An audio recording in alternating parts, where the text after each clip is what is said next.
de poder falar alguma coisa para a moçada da geografia, né? E, bem, a maioria não me conhece, eu sou Carlos Rodejan, nasci aqui em Curitiba, onde fiz graduação em engenharia florestal, me formei em 79. Em 80 já entrei na universidade, quer dizer, não saí, né? Emendei a graduação com o início da atividade didática. E em 1980, então, está fazendo 40 anos, né? E nesses 40 anos aí, desde 82, uma historinha rápida, eu e um colega de turma, o professor Miguel Milano, nós fizemos uma primeira proposta de uma primeira avaliação das unidades de conservação do estado do Paraná.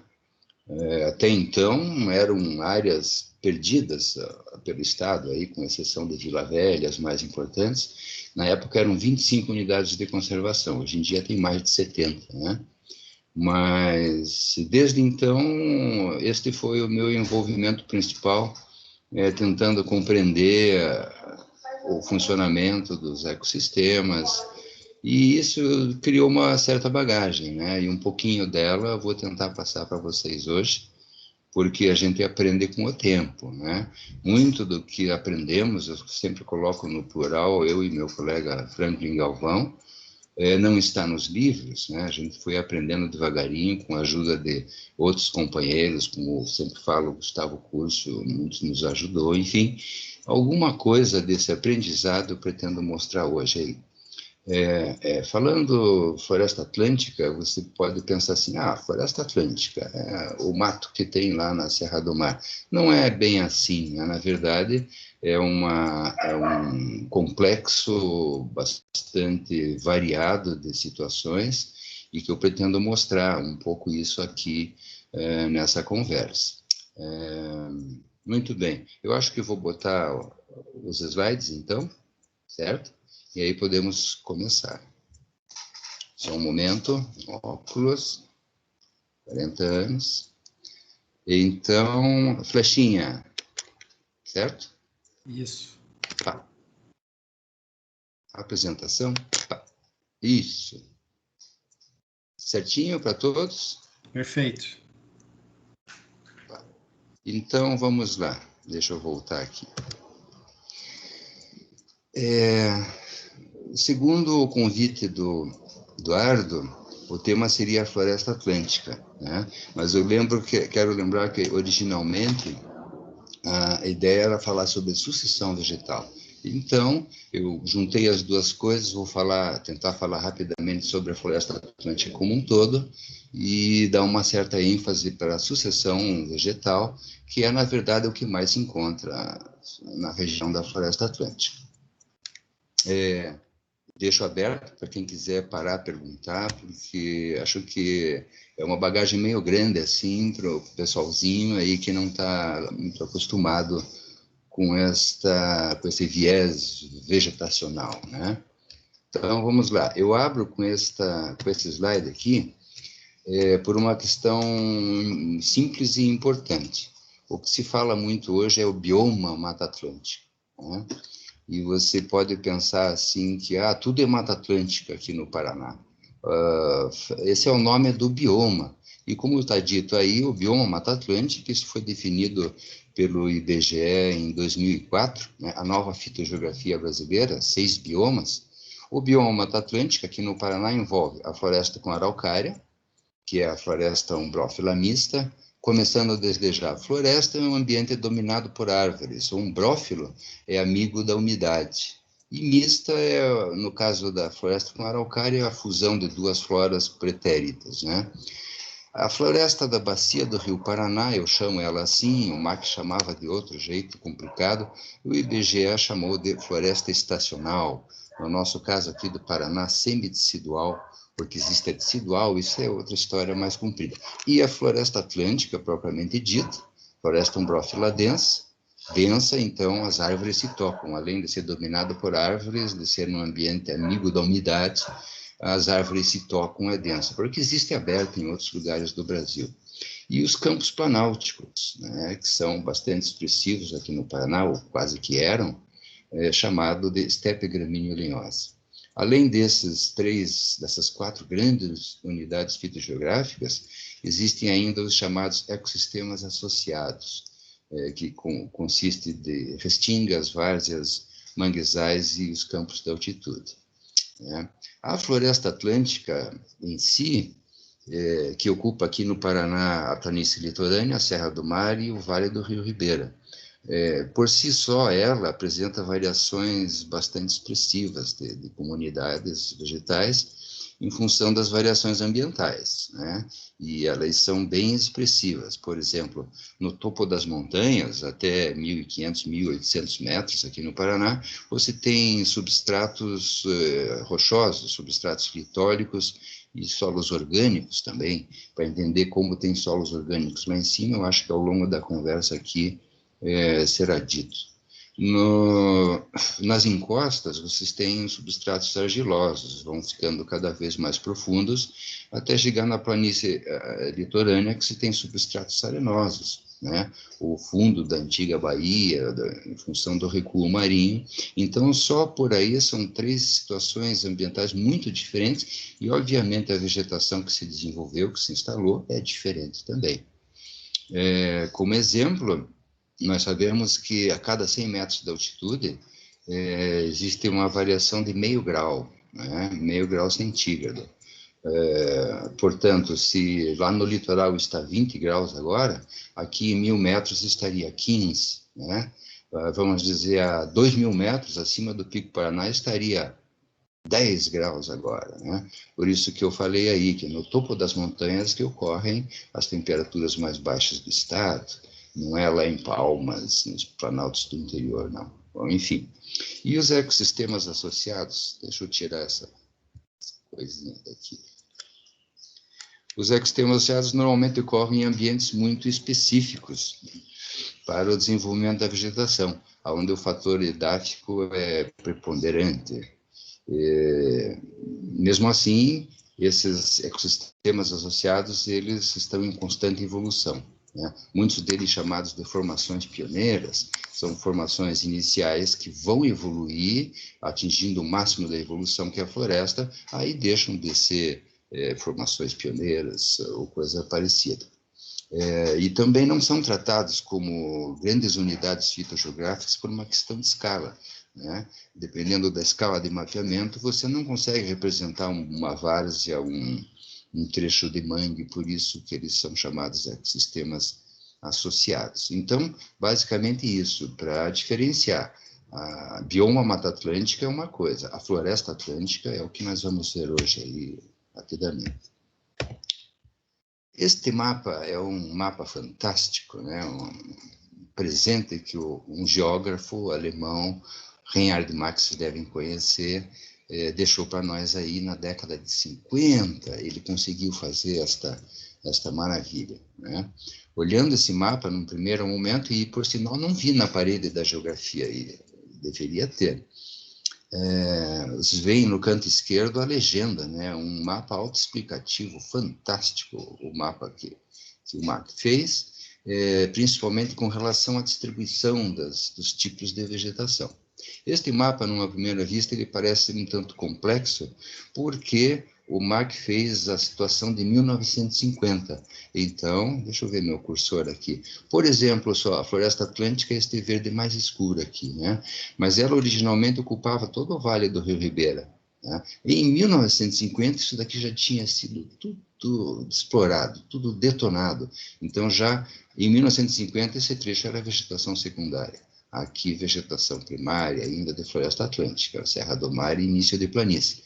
E isso vale também, por exemplo, para a floresta mista, a floresta com araucária, é esse outro verdinho um pouco mais claro aqui, e que todo esse verde mais claro era a floresta com araucária que já tinha sido convertida em usos agropecuários, né? Então, lá por 1990, eu coloquei um papel vegetal em cima desse mapa e com uma canetinha nanquim, eu delineei os principais tipos como se fosse originalmente sem a ação do homem, né? E daí nasceu este mapa, que já está bastante difundido por aí, ó. Isso daqui. Então, distribuição das unidades fitogeográficas mais representativas no estado do Paraná. A fonte é do MAC, então, eu e o professor Galvão somos artistas em pente e fizemos essa situação. O que vocês veem aí, ó? Vocês veem os 5 tipos principais, a começar aqui pelo leste, a floresta atlântica, então, que originalmente ocupava o Vale do Rio Ribeira. Aí, nos planaltos, o verde mais claro aqui, toda a região da floresta com araucária, entremeada a região da mista, né, a floresta umbrófila mista, estão os campos, os chamados estepes gramíneo-lenhosas. Para quem não sabe, Curitiba era uma grande mancha de campos, os campos de Ponta Grossa, os campos de Guarapuava e os campos de Palmas. E no norte e oeste do estado, a floresta que eu chamo da bacia do Rio Paraná, que é chamada floresta estacional. Então, a mais representativa em superfície era a floresta estacional. Dela restou hoje só o Parque Nacional do Iguaçu, aqui embaixo, né? Foi uma transformação, assim como eu digo, muito desigual, porque uma floresta riquíssima, né, foi substituída, em princípio, pelos cafezais no norte do estado, e na sequência, para hoje, todo tipo de cultivo agrícola de alta produtividade em função dos solos basálticos muito ricos, né? E as manchinhas em preto, o que havia de cerrado no estado do Paraná. Então, aqui os cerradinhos de Jaguariaíva, Sengés, Tibagi, Campo Mourão e outras manchinhas, que perfaziam originalmente 2.000 quilômetros quadrados. O pessoal da geografia tem que saber, Paraná, 200.000 quilômetros quadrados. Tinha cerrado 2.000, 1% da superfície do Paraná era de cerrado, né? As ocorrências mais austrais do cerrado brasileiro são essas manchinhas pretas aí, das quais sobram apenas 4 quilômetros quadrados dos 2.000 que constituem o Parque Estadual do Cerrado em Jaguariaíva. Para quem não conhece, Cerrado é uma coisa muito linda, né? É outra história, é uma vegetação de outros tempos, de outro clima. Tá? Então, esse mapinha aí, mal falando dele, ele tem sido bastante usado e podem usar à vontade. Ele representa a situação, então, original da cobertura vegetal do Paraná antes da chegada do europeu, né? Há muitas teorias sobre o indígena, né, que há 5 ou 10 mil anos está por aí. Há quem defenda a teoria, inclusive, de que essas grandes manchas de campos são resultantes de antropismos indígenas, ou seja, pré-cabralinos, não sei, né? Tinha que ter muito índio para derrubar tudo isso da araucária. Eu já penso um pouco diferente, embora talvez isso seja resultado das duas coisas. Na reocupação da vegetação após a última glaciação, eu imagino como seria a superfície do Paraná, né? A última glaciação terminou há 10, 12 mil anos atrás, onde o clima era, em média, 8 graus mais frio, né? Então, era um ambiente frio e seco, né? Há quem diga que boa parte do Paraná era ocupada por cerrados, inclusive a própria floresta atlântica, né? Eu lembro do Dr. Gerd Hattbach, eu perguntando sobre espécies que ocorrem na Atlântica e são de cerrado, ele dizia, isso aí já foi tudo cerrado, né? Então, coisas para pensar assim. Portanto, a vegetação que se instalou aí, que nós vemos hoje, é holocênica, é desenvolvida nos últimos 10 mil anos, né? Muito bem. Esse mapinha aí, ele está publicado nesse artigo que está citado aí embaixo. Quem quiser ver o artigo inteiro, tem uma pincelada bem bacana assim, sobre a vegetação do Paraná. Percebam só, antes de eu sair daí, que aí não estão os ecossistemas associados, não aparecem manguezais, restingas, nada por uma questão de escala, né? Vamos em frente. Esse perfilzinho ele é bem simples, mas para começar a entender as variações que ocorrem com a floresta umbrófila densa, né? Só aqui na porção leste do estado do Paraná. Então, na linha de cima, as regiões geográficas naturais do Reinhard de Mark, 3 delas, a planície litorânea, a Serra do Mar e primeiro Planalto. As outras 2 é segundo e terceiro Planalto. Muito bem. A floresta atlântica, então, ela tem essa ocorrência em ambiente de planície litorânea e da Serra do Mar.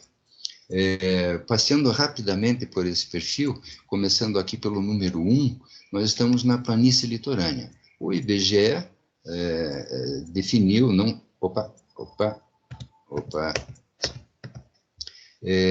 não só aqui para o Paraná, mas para quase toda a costa brasileira e boa parte da bacia amazônica, floresta umbrófila densa das terras baixas. Cadê meu cursor aqui?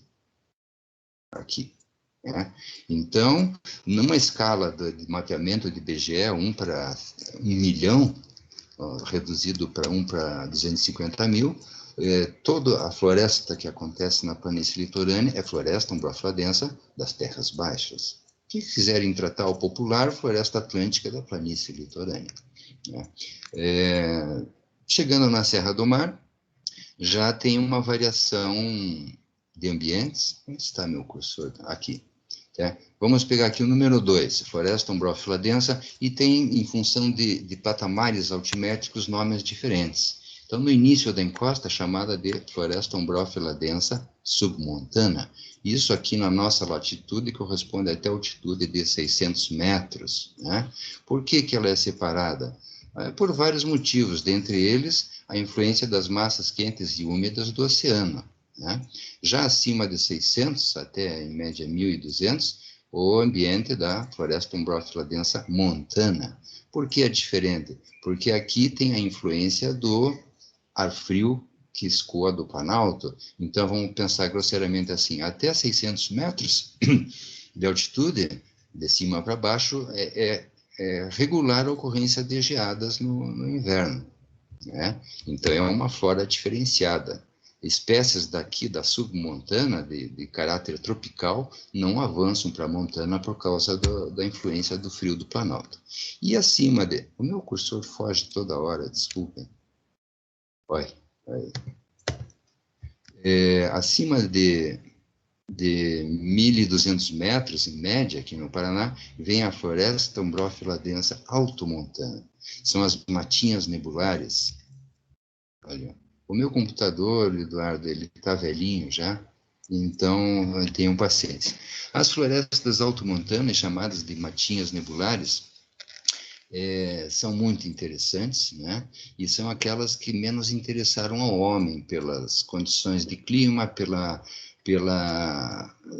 pouca espessura de seus solos, onde acontece até os afloramentos, então nunca teve interesse para o homem. E eu sempre digo assim, aqui do Paraná, se tem alguma floresta primitiva, virgem, como dizem, são as florestas do topo das montanhas, São primitivas, de fato. Todas as demais já foram alteradas de alguma forma. Na planície litorânea e no submontano, o submontano, em função de solos melhores, mais profundos, elas foram quase totalmente transformadas. Dá para dizer assim, quase tudo que vocês veem de floresta na planície e no início de encosta é secundário, ou seja, já foi eliminado, substituído por cultivos agrícolas, muitos deles abandonados, regenera a floresta. Nós vamos tratar sobre isso. Já no patamar montano, não foi feita a remoção da floresta, mas sim o que nós chamamos de corte seletivo. Não derrubou-se a floresta por condições de declividade e de solos menos férteis, tiravam só as madeiras mais importantes. Você pode pensar assim, fala-se, olha lá, na engenharia florestal, de corte raso, quando você elimina a floresta totalmente, e corte seletivo, quando você só tira as melhores espécies, Então, é o que aconteceu aqui, está lá, o que tem no ambiente montano, de 600 a 1.200 metros, é primitivo, só que já foi mexido, já foi tirado tudo que tinha de bom lá, em termos de madeira, de potencial madeireiro. A altomontana, como eu disse, está virgenzinha. No espelho, a vertente oeste da Serra do Mar, está de novo lá a floresta umbrófila densa montana. né? Até chegar no Planalto, onde ocorre o contato entre a densa e a mista, ou seja, entre a Atlântica e a Araucária, né? Esta região de contato é chamada de área de tensão ecológica pelo IBGE, né? Tensão ecológica, ou seja, são dois ambientes distintos se confrontando. É chamado, então, contato, floresta umbrófila densa, floresta umbrófila mista. Indo mais para o oeste, aí vem o reino da floresta umbrófila mista, a floresta araucária no primeiro Planalto Paranaense. Neste nível de altitude também patamar montano, portanto aqui é floresta umbrófila mista montana, né? Dos três grandes tipos de vegetação brasileira, ou seja, a floresta umbrófila densa, floresta umbrófila mista e floresta estacional, todas têm essas variações de altitude, né? Então, a densa é a que tem todas elas, terras baixas, submontana, montana e altomontana. Já a mista, se vocês pensarem um pouquinho, tem floresta com araucária na planície? Não. Então, não existe floresta umbrófila mista de terras baixas.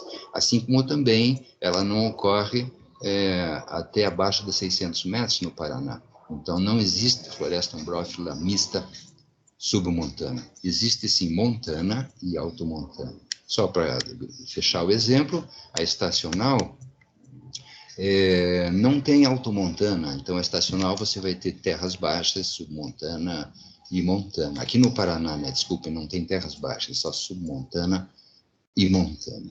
Tá? Bom, voltando para a Atlântica, você olhando aqui a planície litorânea, um tipo só, tá? Pela escala do IBGE, 1 para 1 milhão, floresta umbrófila densa das terras baixas. Esse quadro seguinte mostra que a realidade é meio outra se você aumentar bem a escala, tá? Então vamos lá, outro desenho, vejam lá por cima, a Serra do Mar, aqui à esquerda, planície litorânea e até em confrontar com o oceano. Aqui a escalinha do IBGE, 1 para 1 milhão. Como eu acabei de dizer, tudo aqui na planície litorânea é um tipo só. Na escala de mapeamento, a fisionomia é igual, né, para todas elas. Floresta umbrófila densa das terras baixas. Daí, vocês olham este perfil aqui, vocês vão ver uma porção de situações diferentes, né? Então, por favor, um pouquinho de paciência, tentem acompanhar. O que está aqui no início da encosta é a floresta umbrófila densa submontana. Imagine que estamos aqui a 300 metros de altitude. Aí, quando você chega já na planície, olha lá, planície litorânea, a partir daqui. Aí você tem o 1 também, né? Floresta umbrófila densa submontana. Desculpem. Mas como assim? Já não está na planície, já não é terras baixas? Então, o que acontece aqui é o que nós chamamos de leques aluvio-coluvionais. Oh, meu Deus do céu. É material sedimentar que desce das encostas por ação da gravidade e capeia essa primeira porção da planície litorânea aqui, né? Então, o que desce da serra capeia esse início de planície, onde então vêm os solos argilosos da encosta, geralmente cambissolos e argissolos. Portanto, essa situação aqui de início de planície tem substrato argiloso, né? Onde se desenvolve a agricultura intensiva. A partir de um dado momento, aflora a planície litorânea, substrato arenoso, né? Resultante do último recuo marinho que aconteceu aí nos últimos 5.000 anos, né? Muito bem, mas não é uma planície arenosa uniforme. Enquanto o mar recuou, ele não foi expondo a superfície plana, lisinha, não, tinha altos e baixos. E muitos desses altos e baixos originários aqui do confronto, da ação do mar, né? E do vento, com a criação de partes mais altas e mais baixas, de cúmulos arenosos, e você vê ainda hoje isso daqui refletido, interiorizado na planície, né? Muito bem. Nas porções mais elevadas, que seriam os antigos cordões arenosos ou dunas, existe um outro tipo de floresta. Então, lá em cima, floresta umbrófila densa das terras baixas agora, mas sobre solos não hidromórficos, ou seja, tem um substrato arenoso, onde a drenagem é rápida. Olha, desculpa, eu li a hora, já é 9h30. Vamos lá. Meu cursor. E nas porções abaciadas, então, originaram solos hidromórficos, né? E, portanto, onde ocorre uma flora diferenciada nos solos hidromórficos dos solos arenosos. Isso se repete sucessivamente, repete o 2 sobre os tabuleiros, o 3 sobre as depressões, o 2 de novo, o 3 de novo. Aí tem uma situação diferenciada aqui, ó. O que é o número 4? Floresta ombrófila densa aluvial, né? São as chamadas florestas aluviais ou ciliares ou de galeria. Então, por que ela é chamada diferentemente? Em função do solo, que também é diferente aqui. Aqui tem um rio, esses rios em planícies aluviais, eles sistematicamente transbordam em máximas de chuva e sedimentam camadas sucessivas de sedimentos, e forma um solo diferente, portanto, a floresta também é diferente aqui. Só um detalhe, as florestas aluviais existem nos 3 tipos de floresta, na estacional, na mista e aqui na densa também. Tá?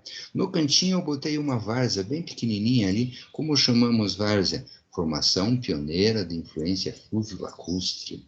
Né? A influência sobre a vegetação é de um meio aquoso, de rios ou de lagos. Né? A tendência é que essas formações aqui evoluam para florestas, provavelmente florestas aluviais. Tá? Então, um quarto tipo de floresta só na planície litorânea.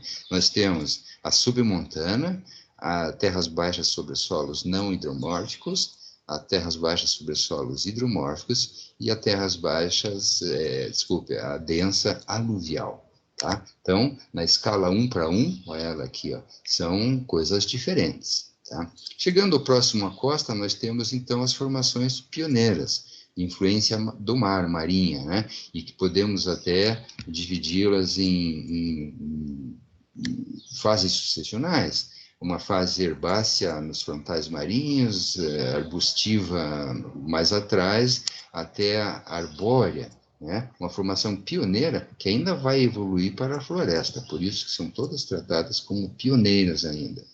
Tá? Aqui, Eduardo, o que é o tema aí do próximo desafio, as restingas. Tá? Há quem chame a floresta de terras baixas sobre solos hidromórficos de floresta de restinga. Né? Vocês sabem melhor que eu que restinga é um conceito geomorfológico. Né? Foi adaptado pela fitogeografia com relação ao tipo de vegetação que ocorre nesses cordões arenosos, nessas áreas de restinga. Tá? Muito bem. Esses solos arenosos, o potencial deles é diferente. Né? Nos solos hidromórficos, basicamente cultivo de arroz e bulbulinocultura. Nos não hidromórficos, são mandioca, ananás, ou seja, cultivos mais de subsistência em função da, vamos chamar assim, da pobreza dos solos arenosos. O pessoal corta a floresta, aproveita a matéria orgânica de superfície, em 2, 3 anos ela se exaure, ele abandona, ela regenera novamente. Já aqui, essa porção de planície, eu coloquei aqui agricultura intensiva, né? Isso acontece de fato, nós vamos ver no próximo slide. Então, essa história de cordões e intercordões, ó, aqui tem um detalhe que eu quis chamar a atenção, né? Das florestas aluviais, que tem em todos os lugares. Imagine você descendo a serra, está no patamar submontano, aqui parece um rio. Tá? O rio, em uma condição de encosta, como é o caso da Serra do Mar, ele corre sem opção, ele corre pelas falhas, né? Então, ele é chamado um rio padrão de leito retilíneo. Já numa planície, ele tem, nas máximas de chuva, como extravasar lateralmente. Aqui ele faz transporte longitudinal de sedimentos. Aqui, além de longitudinal, ele faz lateral, né? Formando solos diferentes. Então, nesta situação aqui, que você pode dizer que tem floresta de galeria ou mata ciliar, se quiser falar, que são termos pouco técnicos, né? Então, é melhor falar floresta aluvial. Coloquei de novo uma formaçãozinha pioneira aqui, que o solo é mais formado de sedimentos da própria vegetação. Então, aqui é a ocorrência de glissolos e organossolos. Glissolos por influência da encosta, organossolos por influência da vegetação. Aqui os neossolos flúvicos, ou seja, de origem de sedimento fluvial, e volta para cá, aqui volta a floresta submontana de novo. Então, aqui não tem mata de galeria, aqui não tem mata ciliar, aqui não tem floresta aluvial, é tudo uma coisa só. Aqui sim, aqui varia, né? Aqui coloquei um rio como se fosse no canto da planície. Para este lado ele produz sedimento, ele deposita, formando neossolos flúvicos, formando florestas aluviais. Da outra margem do rio ele não tem como sedimentar, então é a floresta submontana, que novamente vem em solos argilosos. Tá? Vocês podem estudar direitinho isso daí depois, e caso queiram mais detalhes, essas são conversas mais longas, né? Vamos em frente. Aqui 2 exemplos de padrão de leito de rio. Aqui o rio Mãe Caitira, então é um padrão retilíneo, ele não tem opção de depósito lateral, né? Ele só tem transporte de sedimentos longitudinal. Já no rio de planície, no caso do Garaguaçu, o padrão de leito é chamado sinuoso ou meandrante. Então, nessas situações de planície, quando tem máximas de chuva, ele transporta sedimentos lateralmente também, suscitando um processo sucessional as florestas aluviais. Aqui tem floresta aluvial, aqui não, né? Aqui, psst. Vamos lá de novo. Ok, vamos em frente. Esses leques alúvio-coluvionais tem 2 exemplos aqui. Isso daqui é o que aconteceu, se não me engano, em 2012, 2013, aqueles grandes deslizamentos ali na Serra da Prata. Próximo à encosta, vocês veem nessa foto da esquerda, cadê meu cursor? Está aqui. Ele traz da encosta colúvios, né? Rochas. Quanto que mais distante, ele transporta o material mais fino, né? Já vai aparecer outro quadrinho aí que vocês podem entender melhor. Isso daqui é no Rio Barigui, o exemplo que eu usei, uma área que visitamos mensalmente. O Rio Barigui está aqui do lado esquerdo do rio. Uma chuva grande, olha o que ela deposita de sedimento, né? Após enchente, forma um solo aluvial. Sobre este solo vem uma floresta diferente, tá? Aqui também. Vamos adiante. Então, isso daqui era um desenho que eu fazia nas nossas aulas de rio. Nós descíamos pela Graciosa, vendo diferentes situações de padrão de leito, né? Então, no início da encosta, ele é retilíneo e ocorre a movimentação de grandes boulders até. Depois tem o ambiente de transição, que seria o nosso submontano, onde o transporte começa a diminuir, vem para matacões, mais abaixo seixos, né? Já próximo à planície, e quando ele chega na planície, ele começa a esculpir a planície. Por isso que é chamado, a partir daqui, ele é estrutural, a partir daqui é escultural. É bem interessante. Repare que aqui o sedimento que chega longe é o mais fino, né? Então, os boulders, matacões, seixos, areia, silt e argila. A argila chega lá na ponta, nos manguezais, aquele solo lodoso, né?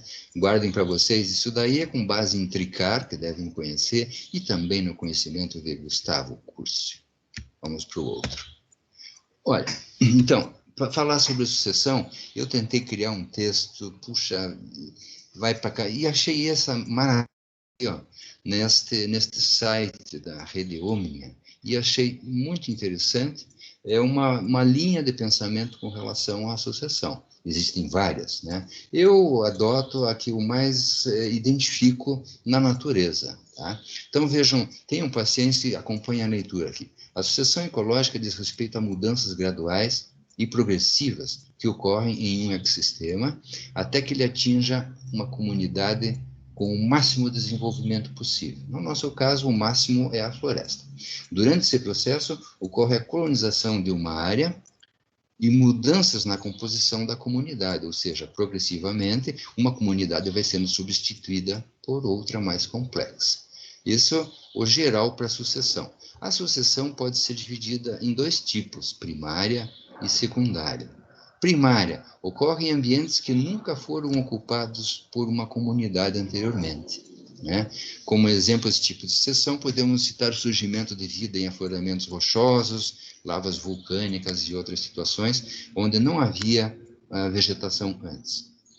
Esse tipo de sucessão observa-se um ambiente de difícil estabelecimento de organismos. Surgem nesse cenário as espécies pioneiras, que possuem a capacidade de se estabelecer em locais com condições severas. Exemplo clássico são os líquens. Tá? Muito bem. E a secundária? Ocorre em ambientes em que já existiu uma comunidade anteriormente, e o desenvolvimento da nova comunidade já conta com presença de matéria orgânica e influência da biota original. Né? Dois exemplos de sucessão estão as áreas desmatadas, e quando ocorre queda de árvores naturalmente, abre clareiras, aí ocorre a sucessão secundária. Tá? Eu passo a ver assim, portanto, a primária é natural, a secundária é antrópica. Vamos em frente. É um texto bem legalzinho, eu acho que vocês podem usar como referência também.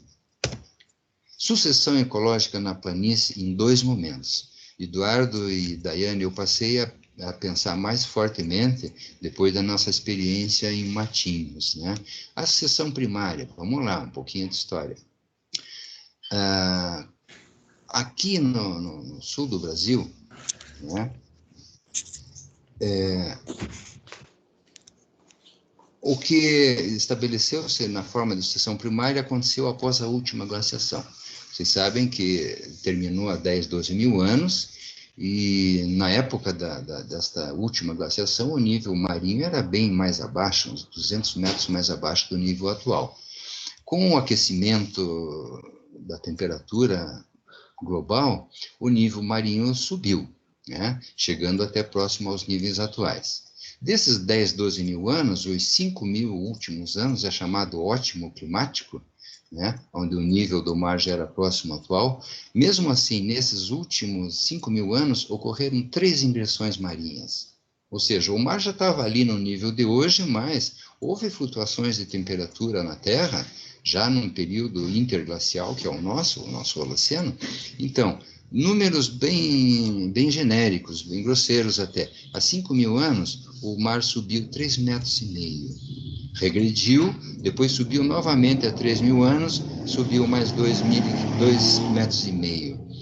Regrediu, e há 2 mil anos, a última ingressão, quando ele subiu 1,5 metro acima do nível atual.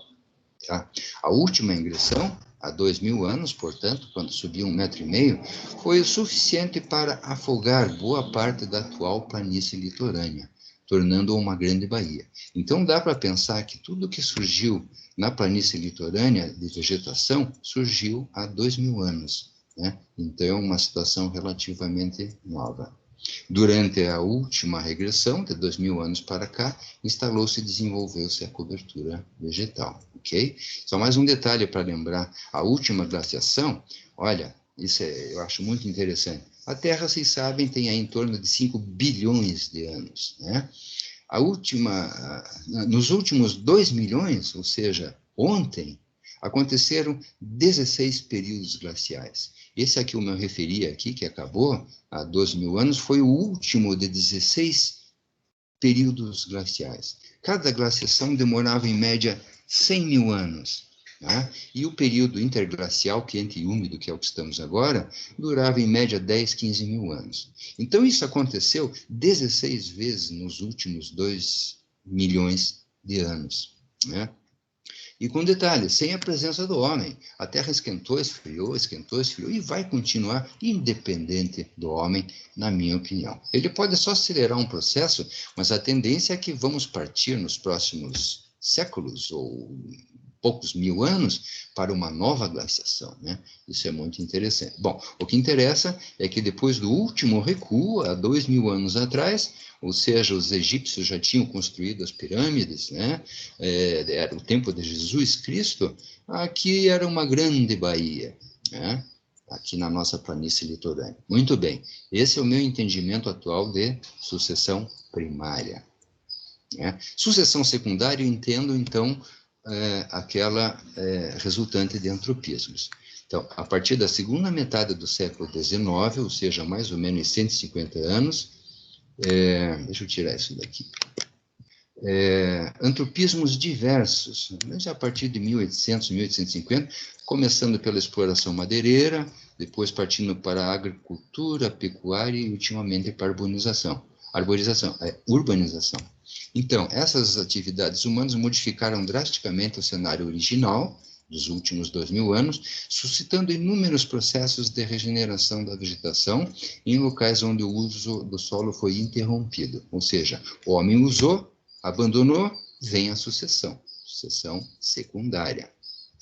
Dessa forma, supõe-se que a grande maioria das associações vegetais do atual planície litorânea seja secundária, ou seja, resultante de antropismos. Entendido? Sucessão primária, a natural após a última glaciação. Sucessão secundária, após o europeu fazendo a festa aqui no nosso território.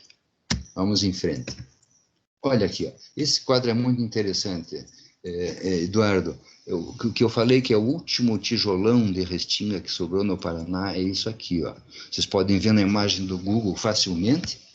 Aqui é o balneário de Ipanema, aqui é o balneário do Guarapari, tá? Que é a estrada que vai para Pontal do Sul.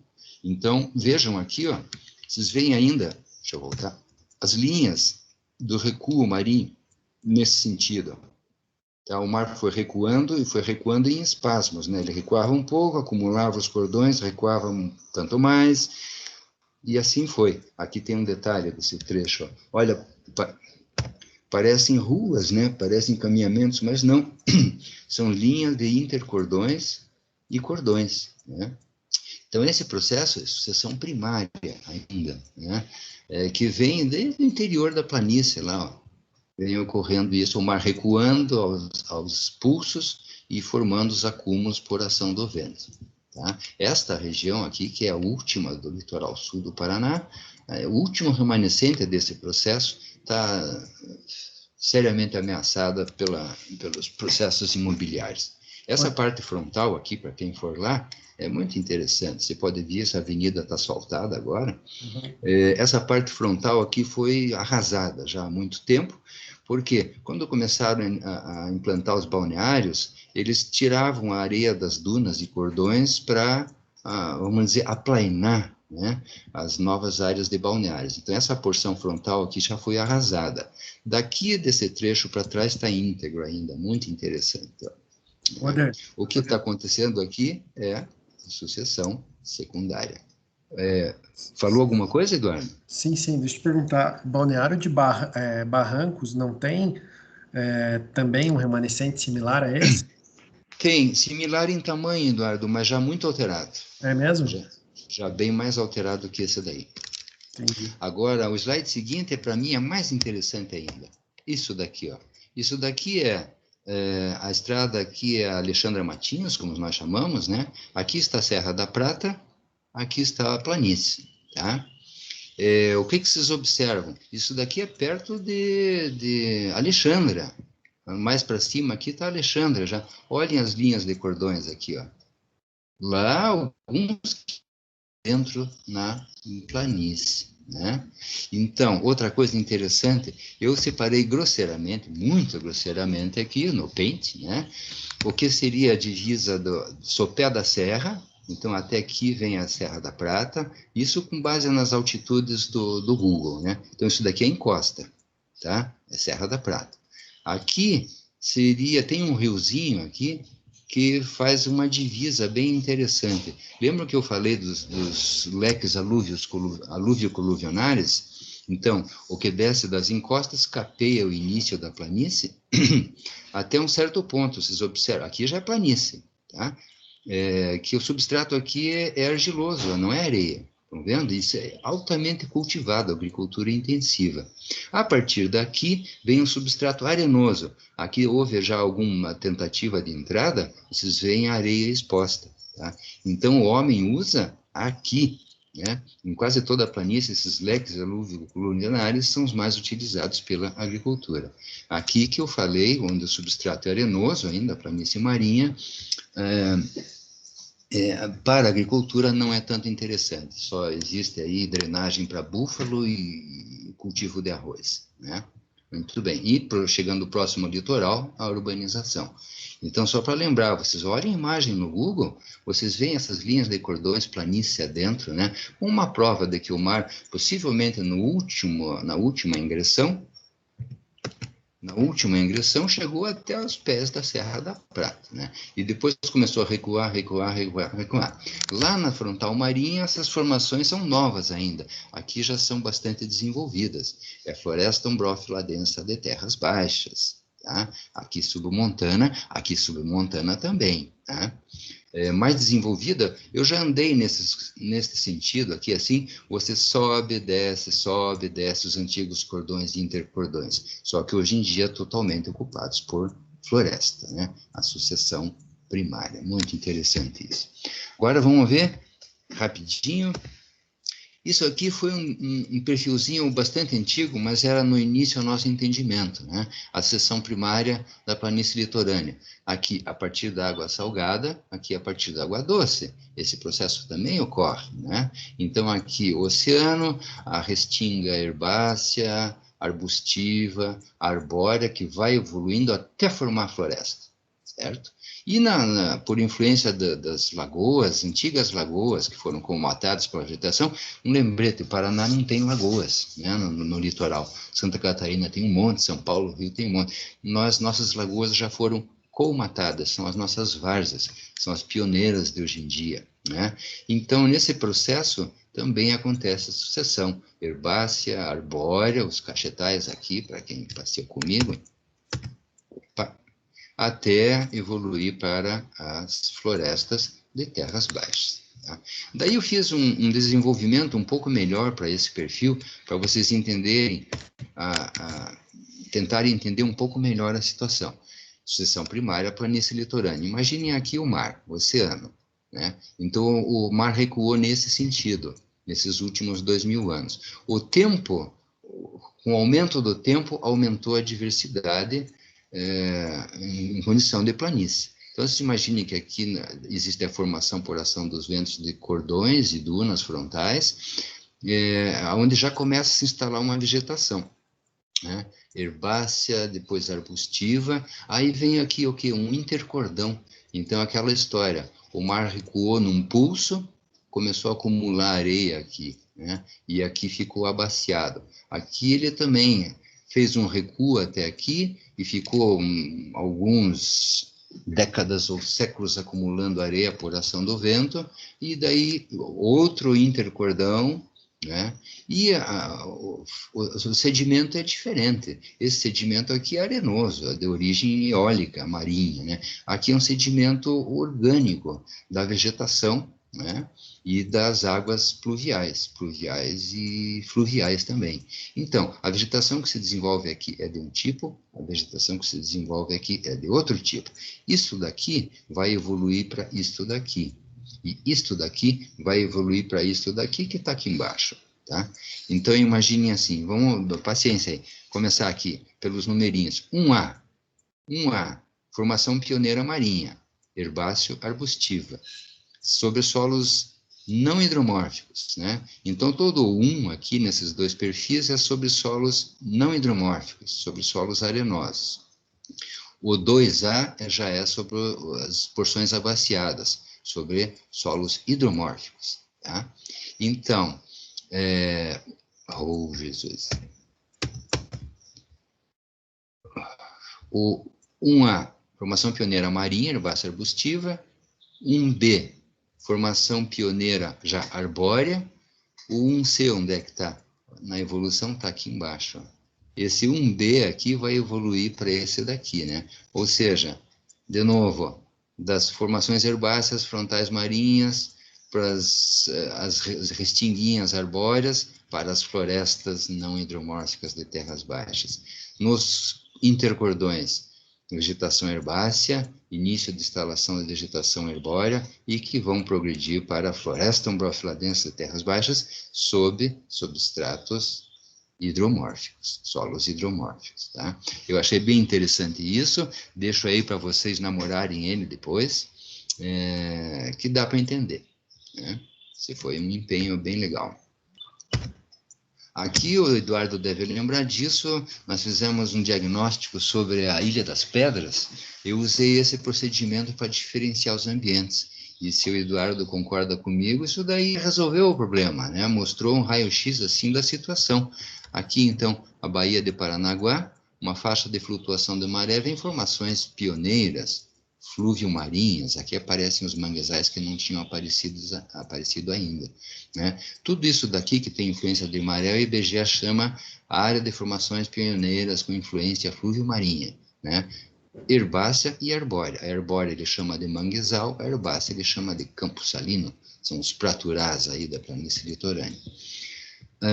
E tem formações pioneiras ainda, então, por influência da chuva dos rios, já numa situação um pouco mais elevada, aqui também, a recuo marinho, foi deixando esses tabuleiros, né?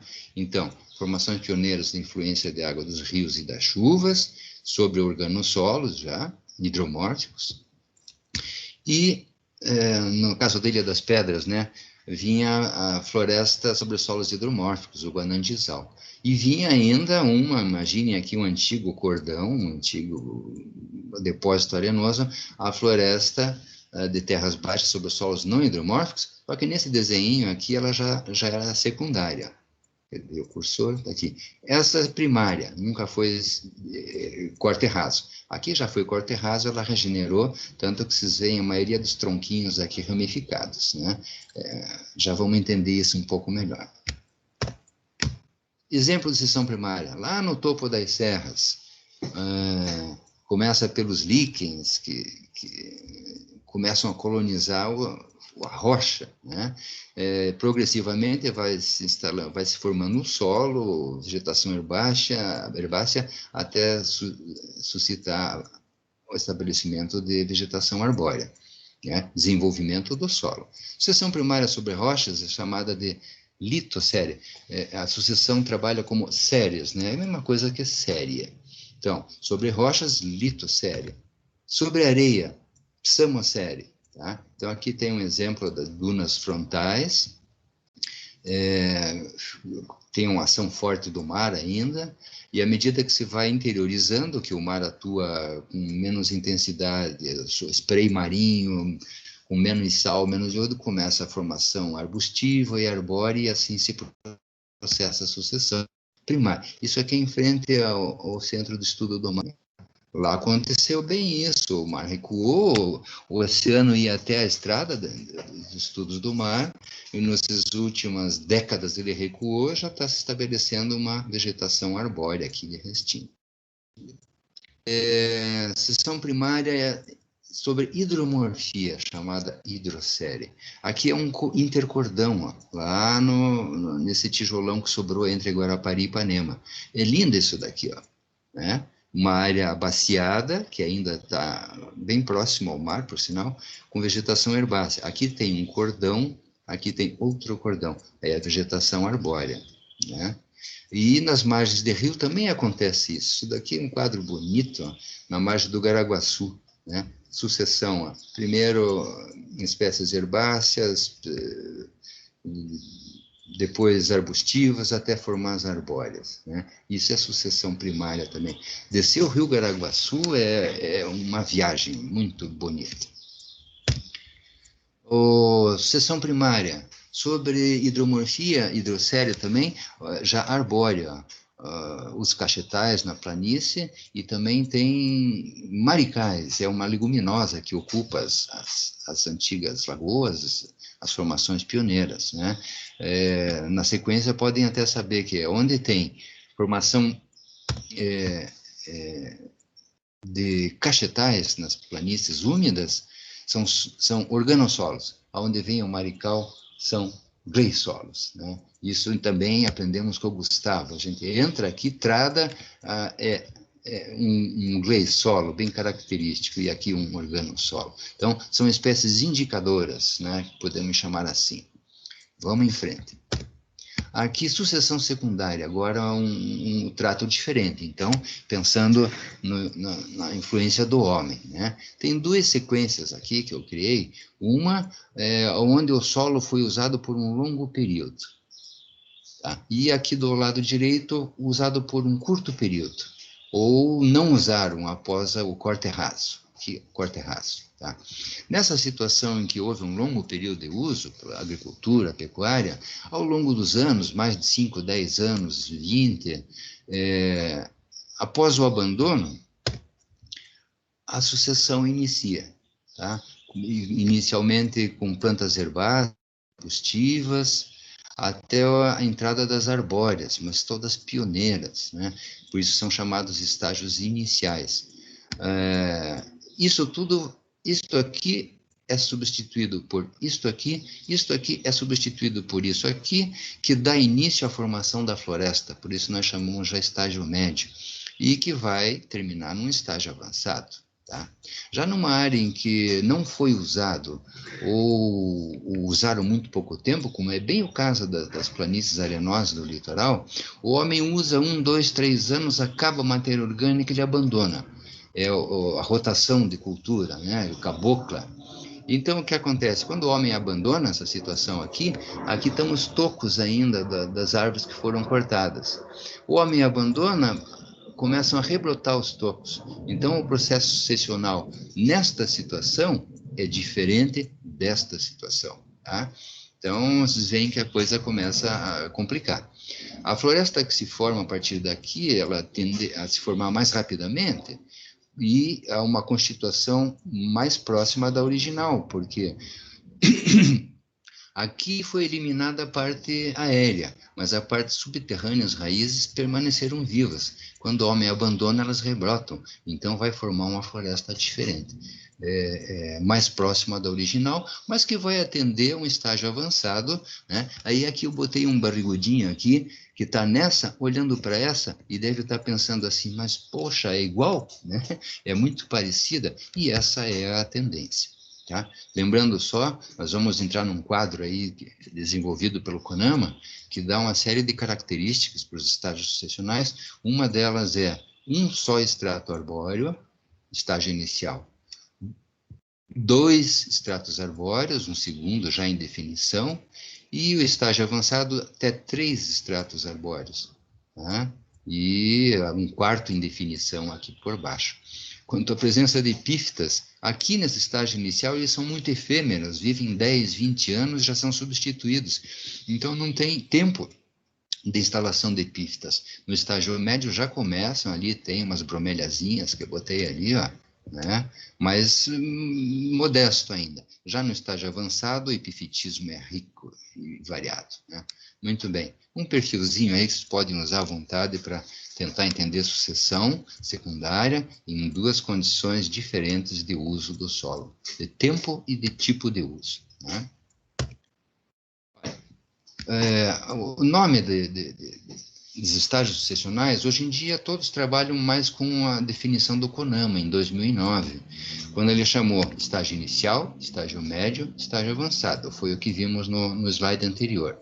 Mas antes disso aqui surgir, eu comecei a trabalhar lá em 80, o professor Roberto Klein, um botânico, um primeiro ecólogo aqui do sul do Brasil, de fato, ele tratava a sucessão dessa forma. O primeiro estágio era capoeirinha, capoeira, segundo, capoeirão, terceiro estágio, até evoluir para uma floresta secundária. Tá? O IBGE, em 92, ele dividiu esse processo em 5 fases. Tá? Então, a inicial, herbácea, a segunda fase, herbácea arbustiva, a terceira, arbustiva arbórea, a quarta fase, eminentemente arbórea, menos desenvolvida, a quinta fase, mais desenvolvida. E essas linhas tênues que existem aí, vocês podem correlacionar. Ó. O estágio inicial do CONAMA envolve a primeira, segunda e terceira fase arbórea. Envolve a capoeirinha do Klein. Né? O estágio médio envolve a quarta fase arbórea do IBGE, a capoeira do Klein. O estágio avançado envolve a quarta e quinta fase arbórea e capoeirão e floresta secundária do Klein. Tá? Então, vocês pensando um pouquinho, dá para entender isso daí. Mais tarde, já em 94, o CONAMA definiu uma série de parâmetros para caracterizar o que é estágio inicial, médio e avançado. Então, tem muita coisa interessante nisso daqui, mas isso, para mim, não serve como lei, assim, porque de cada 10 casos de sucessão, 8 isso aqui não cabe, por situações de tipo de uso, de tempo de uso do solo e de condições de solo também, tá? Então, por exemplo, relembrando, número de estratos no inicial tem um só, estratos de árvores, né, como camadas de árvore, tem um só no inicial, 1 a 2 no médio, mais de 2 no avançado. Número de espécies lenhosas, de 1 a 10, e aqui que quase nunca dá certo isso. No médio já aparecem até 30 espécies arbóreas diferentes, e no avançado mais que 30. Isso é muito variável. Área basal, deixe isso para depois. Amplitude diamétrica, os diâmetros, né, no estágio inicial não variam mais que 10 centímetros. No estágio médio vai até de 8 a 17, isso é muito relativo. E no avançado, as amplitudes variam de mais que 30 centímetros entre as árvores. O crescimento é rápido no inicial, moderado no médio e lento no avançado.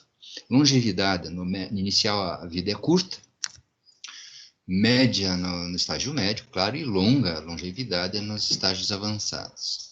Alturas são baixas no começo, médias no estágio médio e grandes alturas no estágio avançado. Epifitismo, olha ele aqui, é raro no estágio inicial, moderado no médio, abundante no avançado. Cipós, isso também a gente usa como parâmetro. No estágio inicial, você tem aquele cipózinho espinhento, herbáceo, miserável, né? Começam a aparecer os cipós semilenhosos no estágio médio, e numa floresta madura, um estágio avançado, tem cipós grossos, até de meio metro de grossura, né? Muito interessante. Gramíneas no começo são abundantes, poucas e raras no final. As árvores que estão lá no dossel inicial, elas não regeneram mais, elas são pioneiras, precisam de luz, né? No estágio médio é uma mescla, no estágio avançado as árvores do dossel regeneram intensamente no subbosque, porque elas são umbrófilas na fase inicial de vida, gostam de sombra. Detalhezinho, umbrófilo, amigo da umidade, umbrófilo, amigo da sombra. Muito bem. Em 2011, uma resolução do CONAMA definiu, olha aqui, ó, achei fantástico isso, lista de espécies indicadoras dos estágios sucessionais de vegetação da restinga para o estado do Paraná. Então, eles dividem em vegetação herbácea e subarbustiva de restinga, vegetação arbustiva, vegetação arbórea de restinga, tudo isso você já sabe, é a formação pioneira. Tá? E transição floresta de restinga, é aquela fase em que a floresta de restinga começa já a se transformar numa floresta avançada, no nosso caso, a floresta ombrófila densa. E divide em estágios ainda. O estágio primário, por exemplo, da vegetação herbórea, estágio primário é o desenvolvido, é o pleno desta fase. Inicial, médio e avançado. Como fizeram uma mágica aqui, né? E para cada uma dessas classes, eles colocaram uma lista de espécies indicadoras gigantesca. Eu peguei só o exemplo do estágio avançado de regeneração, aqui começa por ordem alfabética. Aqui nós estamos no A ainda, essa lista de espécies indicadoras tem quase uma página, né? Mas indica o quê? Indica a flora, não indica necessariamente o que o indivíduo pode observar e dizer, estou num estágio médio, num estágio avançado inicial, né? Então, ninguém é perfeito. O detalhamento aqui é bem interessante, está aqui a resolução do CONAMA, mas o indivíduo se perde aqui no meio, entende? Teria que saber quem que é indicativa desse estágio. É a Equimea disticanta? Muito bem, dá destaque para... Mas não, colocar em ordem alfabética aqui toneladas de espécies que, honestamente, para mim não ajudam em nada. Exemplos de estágios iniciais. Aqui no deslizamento que houve ali, aqui é a margem do rio, um afluente do Jacareí, aqueles leques aluvio-coluvionários entupiram essa porçãozinha de planície.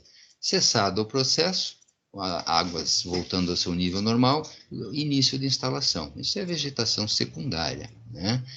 Estágio inicial, herbáceo arbustivo. começam a se instalar árvores ao longo do tempo, né? Aqui um outro exemplo é uma espécie arbórea que tem muito comum no litoral, o Eduardo conhece, a guaricica, né? Ela ocupa uma área integralmente, tá? Só que ela não é permanente, ela é uma espécie de vida curta, vive aí 30, 40 anos, ela vai ser totalmente substituída. Então, eu sou obrigado ainda a chamar isso aqui de estágio inicial arbóreo.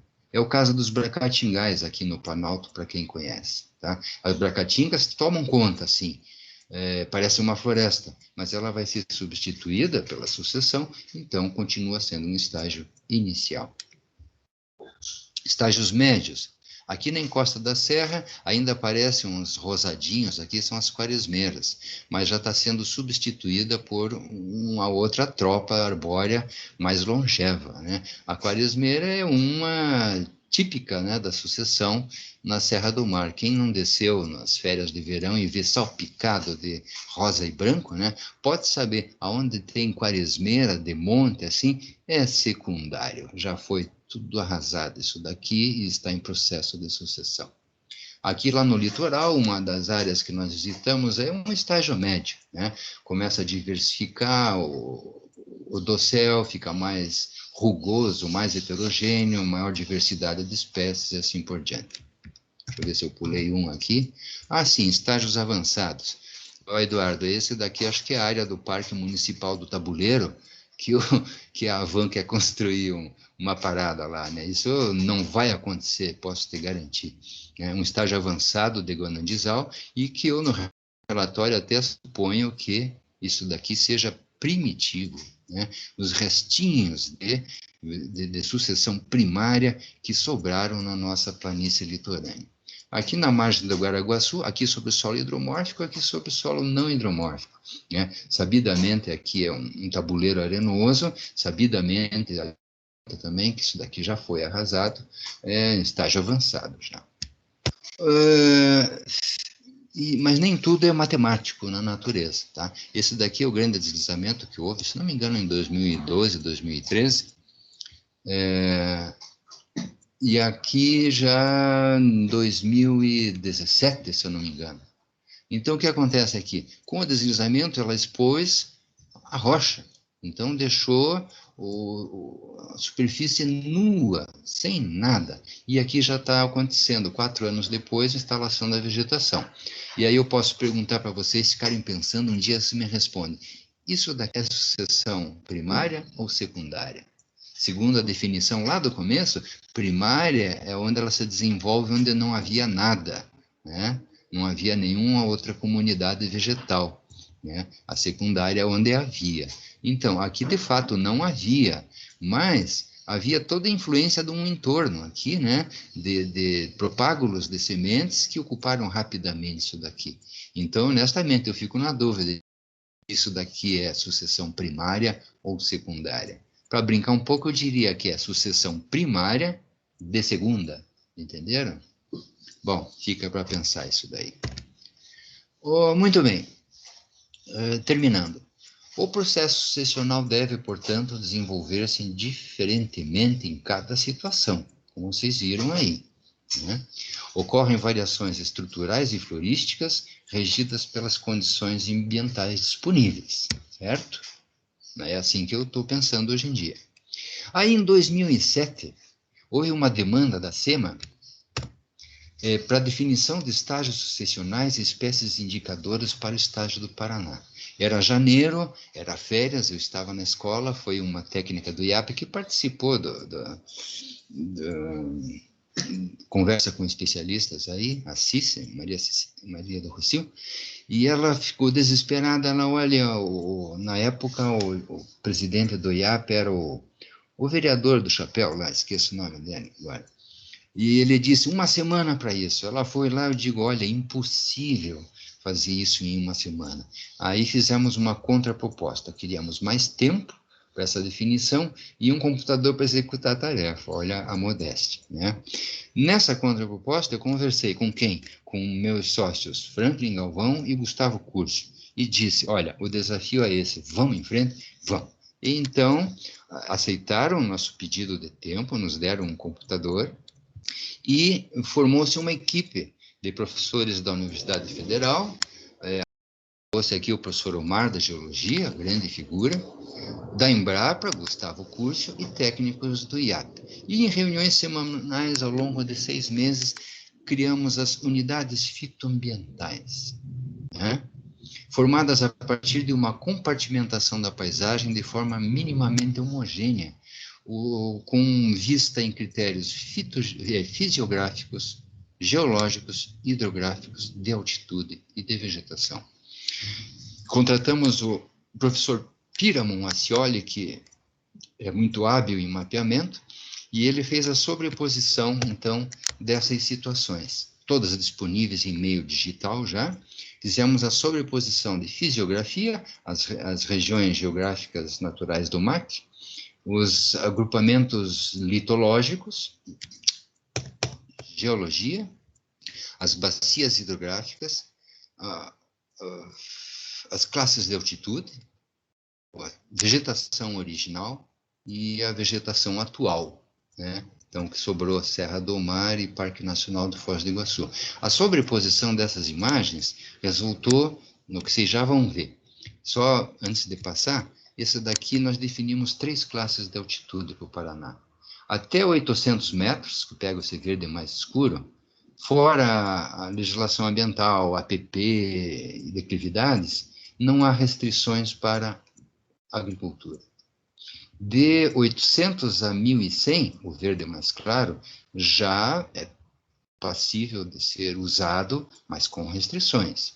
E acima de 1100, esses marronzinhos aqui, nada, não se usa de forma nenhuma, tá? Porque é aqui que estão as nossas caixas de água, tá? Em altitude, aquela história, clima mais frio, muita umidade, matéria demora para decompor e acumula água. Então, na nossa opinião, acima de 1100, nada, nem se mexe, não se faz nada. Ok, isso daí resultou em 171 unidades diferentes. E em cada uma dessas 171, a sucessão e as espécies indicadoras variam, tá?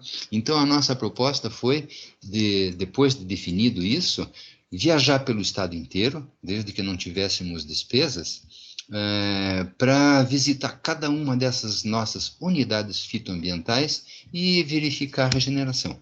É óbvio que, ao final de um campo desse, muitas dessas unidades se fundiriam, e esse número cairia para um número bem menor, mas para algumas dezenas, tá? Então, a nossa proposta era essa. Só que foi apresentada a proposta em vários níveis, em nível estadual, com o IAP, em nível federal, com o IBAMA, todo mundo achou bonito, fantástico, né? E na hora de ir adiante isso, barrou no nível máximo aqui do Paraná, que foi o governador do estado, na época o Requião, né? Então, quando falamos em nenhuma atividade acima de 1.100 metros, né, esses cinzas aqui, ó, aí deu de frente com quem?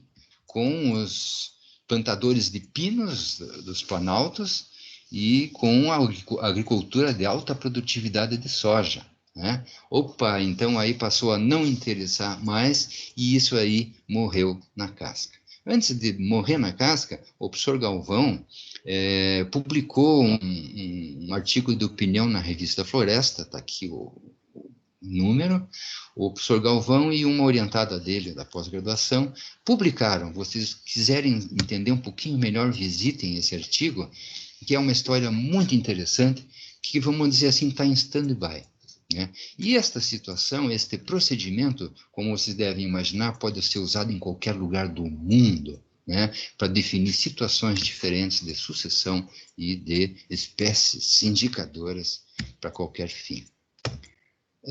Esse é o nome do artigo de opinião da revista Ciência a Serviço da Sustentabilidade Ambiental. As unidades fitoambientais como alternativa aos impasses do novo código. Então, o professor Franklin Galvão e a Kátia. A Kátia fez, os dois fizeram um introito, e que é com o que eu termino isso daqui, ó. Se o que prega a Constituição brasileira fosse compreendido de fato, o novo Código Florestal não teria sido aprovado na Câmara dos Deputados. Pelo menos não integralmente. Porque não basta conhecer a lei, é preciso conhecer o objeto da lei. O que falta a quem legisla sobre a natureza é conhecer a natureza. Bom, minha gente, eu sabia que tinha muita coisa para falar e ficou muito por ser falado ainda. Acredito que o pessoal da graduação tenha até um pouco de dificuldade de ter acompanhado, mas é isso aí. O negócio não é brincadeira, é bastante complexo, mas dá para entender. Só que você precisa fazer muito campo para entender tudo isso, né? A partir de agora, então, fico à disposição. Espero que tenham gostado. Essa apresentação está à disposição para quem quiser usar, ok? Feito! Onde é que Obrigado, estamos agora? obrigado, Roder. Opa! Eu vou